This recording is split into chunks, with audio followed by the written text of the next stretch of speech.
want to make a confession. I grew up the daughter of an artist. My mother not only worked as a parish worker in our congregation, but she was a fine artist. And literally, I had green or orange hair for weeks at a time because I would do somersaults into her oil paintings. I was an extremely active child, like a lot of the kids who come to this program. One thing the parents told us today is, my kid is so active, you know. I needed to absorb some of that energy. And I was that kid, but as a poverty researcher, I was completely blind to the role and importance of the arts in kids' lives. I will tell you that I really was missing this. And not only did I sort of miss it, I dismissed it. But quite by accident in the early 2000s, I got involved in a research project. And this research project followed young people. When we started following them, they were in grade school, whose parents had been part of one of the largest social experiments of our time. And what this experiment did is it identified children and families in the most distressed high-rise public housing in the country and offered them the opportunity to volunteer to move to a higher resource neighborhood. From those volunteers, they assigned some to get this sort of golden ticket, this special voucher that would allow them to move to a high poverty neighborhood with the government footing whatever part of the bill their income didn't allow them to pay, and some just left to their own devices.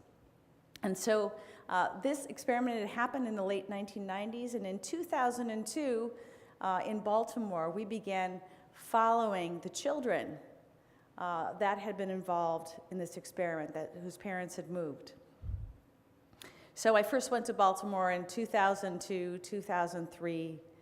What an amazing city. I was living in Chicago at the time. We were also interviewing families there. Chicago and Baltimore were two of the 5 cities in which this experiment was going on. But we continued to follow these young people in 2007.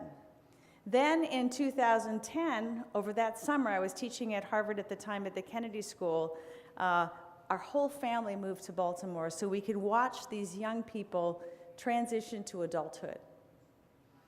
And I was astonished by what I saw.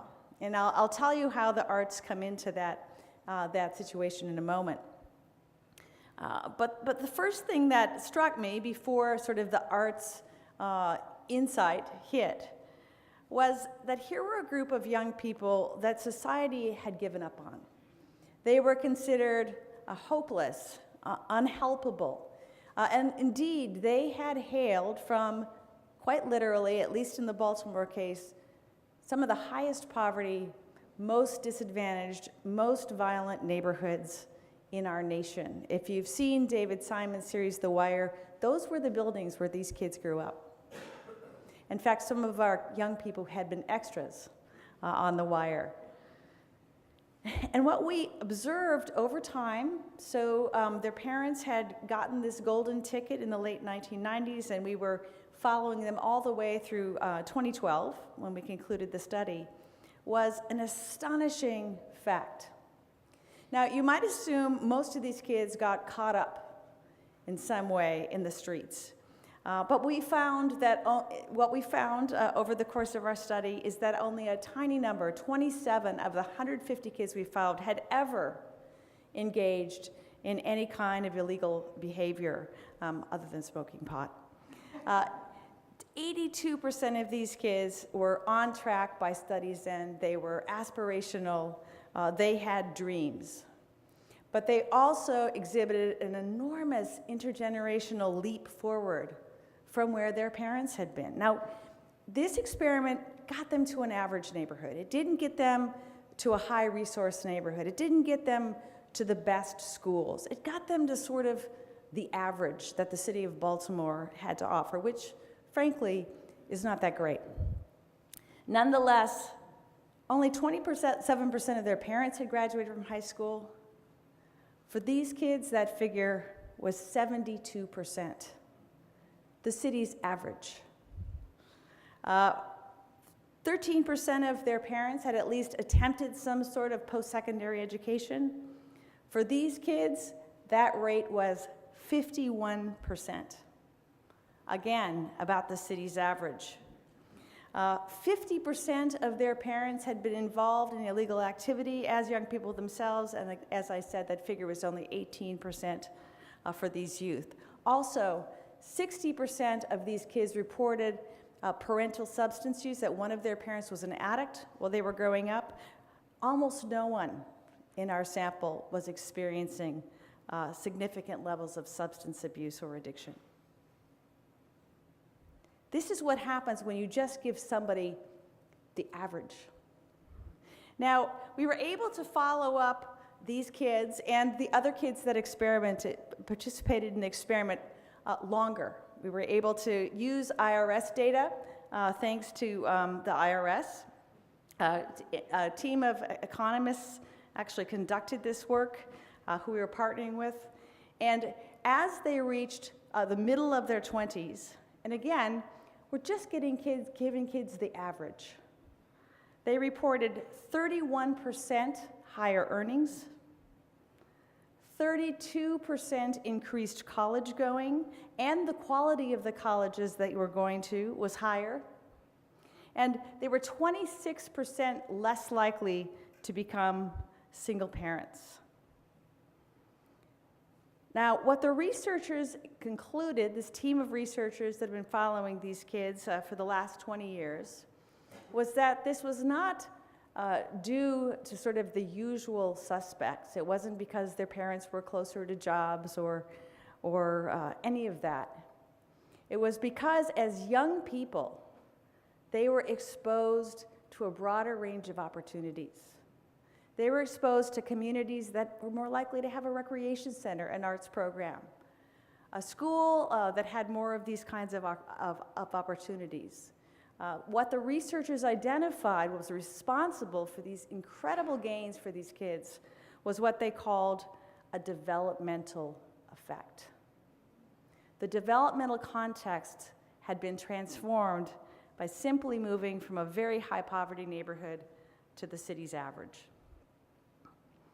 Now, we wanted to go further, and we wanted to understand what separated the kids who remained on track, these 82%, versus the kids that did not. And we searched for all the usual suspects. Was it A? Was it B? Was it C? Was it the quality of the schools? Nothing worked. But then we began looking at the narratives of these kids, and we began paying attention, really deeply listening to what these kids had told us. One of the first stories that comes to mind is that of Vicky. We were interviewing Vicky, and it was obvious she didn't really want to answer our questions. She was sort of bored, kind of disengaged, as young adults can be. And in the middle of the interview, she suddenly perked up, and she said, "Do you want to go see my birds?" So of course we agreed, and she took us out into the backyard, and the backyard was full of pigeon coops. She and her father had built these coops, and she began sharing with us her dream of flying her pigeon in every park in Baltimore. You could see that these birds just lit Vicky up from the inside, and then she went on to describe how in the very troubled circumstances in which she lived, her birds were her sanctuary. They were this bridge for this very aspirational young woman from very tough circumstances, this bridge between where she was at present and where she wanted her dreams to take her. A second story, and I remember this meeting vividly, and actually I interviewed Bob both in 2002 and then again in 2010 and continued following him through the present. We're still in touch with Bob. He was the weird kid, was raised in the Somerset Homes, a housing project in Baltimore, and he was that weird kid who liked Shakespeare. And in fact, in elementary school, he took a bus to school. He used to read Shakespeare sonnets in the back seat. So, not exactly a conventional kid, and smart, really, really smart. So he gets into the top magnet high school in the city. But as soon as that happens, his parents break up. His stepfather and his mother get a divorce. His mother becomes a cocaine addict. The family falls apart. Both Bob and his brother are expelled from Poly High School, and they end up at the local high school. He's just crushed. But then he says one day he turned on the television, and it was as if he encountered magic. There was something so amazing, so fast-moving, so compelling. He couldn't turn the channel. What was that thing? Pokemon. But he also describes then, just a couple days later, he was at the mall, and he saw this African-American man walking through the mall, dressed in, with heavy eye makeup, in black, with chains. And Bob is a very slight, at this time he was a very slight young person. And he thought, yeah, that's the way to stand up to the other kids, you know, the drug dealers and so on, the threats in my neighborhood. I'm gonna begin to do that. And as he began to sort of dress this way and get very engaged in gaming and in anime, Baltimore has the nation's anime festival, he began finding other like-minded peers in his high school. Bob is still a gamer. He actually is a manager of a GameStop. And he and his fiancée travel the country competing in these competitions, these gaming competitions. And again, this incredible bridge helping Bob stay on track. So we really thought about, what do we call these things? You know, these things that seem to be sustaining young people at this critical part in the life course. We came up with the phrase identity projects. Identity projects are things that provide meaning and identity, something to be about at a critical point in the life course. And they provide a bridge between where kids are at present in this aspirational future. Now, third, I want to comment a little bit on grit. So Angela Duckworth and James Heckman, a psychologist and an economist, have popularized this idea based on very interesting research. You've all heard of the marshmallow experiment, that grit is actually more predictive of success than cognitive ability. But the assumption in this research, never quite spelled out, is that grit is an individual level characteristic. That you either have it or you don't. It turns out middle-class people have it more than poor people. And the assumption is, well, if those poor people could only get more grit, they would get ahead. What we saw very powerfully with these kids is that when they got an identity project, like those young people out there have, right? When they found something to be about, a passion, whether it be anime, but Bob also loved white punk rock groups. And he thought this was being very conventional, you know, because nobody else in his neighborhood did this. It's very interesting. So once they got this sense of a passion, something to be about, we saw astonishing grit. And we argue in Coming of Age in the Other America that grit can be inspired. You know, middle-class kids have opportunities to be inspired all of the time. There's inspiration all around them. In work I've done with Robert Putnam, we find that there's a growing gap by social class in civic engagement. And we argue that that's at least in part driven by the fact that middle-class communities have more and more opportunities for kids to engage, where the opposite is happening in working class and poor communities. Now, we don't want to be overly romantic about these kids. These kids still have an uphill battle. They have incredible trauma, and that theme came through in our book as well. You know, we have kids who are deeply aspirational. They have big dreams, big vocational dreams, as well as artistic dreams. But Brittany once said to us, one of our young women, one of the first people I met in the study, you know, the things that have happened to me, it's like crabs in a bucket, pulling me down. Now, of course, she's a Marylander, right? These crabs in a bucket. One crab tries to crawl out of the bucket, and all of the other crabs bring her down. So just among our kids, these 150 kids, 25% had experienced the death of an immediate friend or family member, usually not from natural means. 35% had actually witnessed someone being shot, stabbed, severely beaten, or killed. And this is by the early 20s. 29% had been arrested and either jailed or put on probation.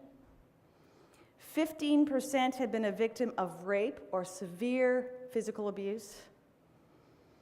And 36% had had to live away from a parent for a period of time, 6% in foster care, but 30% in relative care because there was something wrong at home. 9% admitted they had been in a fight where they had used a weapon. Now, when I met Brittany, I'll never forget her. She and her mom actually had a chastity dance because, Brittany was going to be the one that didn't have an early pregnancy. And they performed this for me in the middle of the kitchen. I actually have it on tape. It had cha-cha-cha in it at several points. But Brittany was sort of the hope of her family. When I met her, I was actually working at Harvard, and she didn't know that. And she told me as a ninth grader that her goal was to go to Harvard. When she took the BSAT tests in the ninth grade, she ended up in a performing arts school because of her grit and determination, her love of dance. She made up her own routine without any coaching and made it into this prestigious performing arts school. They made everyone take the PSAT in ninth grade. She scored high enough to become a National Achievement Award winner, which, of course, as you know, is a designation given by the Educational Testing Service for extraordinarily bright African American students. She had what it takes to actually succeed at a place like Harvard. But over time, we watched as that grit began to erode. She was sitting doing homework one day in her room, and she looked down, and she saw two friends of her brother standing there. They were waiting for her brother, but her brother had been called away to bring a niece to the hospital who had gotten sick at a family picnic. So just by chance, her brother wasn't there. And a young man came up behind them, shot both of them. One died, and one was permanently injured. She was the only witness to this crime. A little bit later, she was sitting on her porch talking to her boyfriend, Damien, when a man walked by who'd been stabbed, was bleeding from several stab wounds. She ran to help him, but a paddy wagon passed by, and they took the man, not even an ambulance, but a paddy wagon, threw him in the back of the paddy wagon and took him to the hospital. Her brother was murdered. And we just watched as this bright young girl began to lose it. She began to miss school. She almost didn't graduate. She didn't go to Harvard. She went to the Army. But while she was in the Army, it was discovered that she was pregnant, and she was sent home. She's now a struggling single mom, but a med tech. She's still with Damien. They have two beautiful little girls, but she didn't achieve all that she wanted to, perhaps because of those crabs in a bucket. And finally, I want to talk a little bit about what happens institutionally to these kids' dreams. Now, most of our kids wanted to be nurses, architects, accountants, professors, actors. But over time, their transition to adulthood, much in contrast to the middle class, became expedited. Now, we know from the work of Jeffrey Arnett that the middle class, the transition to adulthood is elongated, right? Our kids are becoming adults very, very slowly, especially mine. I'm kidding. Caitlin and Marissa, I hope you're not watching. But for these kids, there's pressure to engage in the labor market. There's pressure to make your own way. Your home is overcrowded. They need your contributions. You're desperate to move out on your own. So oftentimes there was pressure to turn that dream of becoming an RN into becoming a nurse's assistant. That dream of becoming a pharmacist became a security guard. and so on. So these kids were on this expedited path to adulthood, and institutions were watching. The most common form of post-secondary education, so of those kids that graduated high school, 70% tried college, but 70% of them ended up in for-profit trade schools. And what we saw is that these schools, now there are good schools out there, okay? They're not in Baltimore.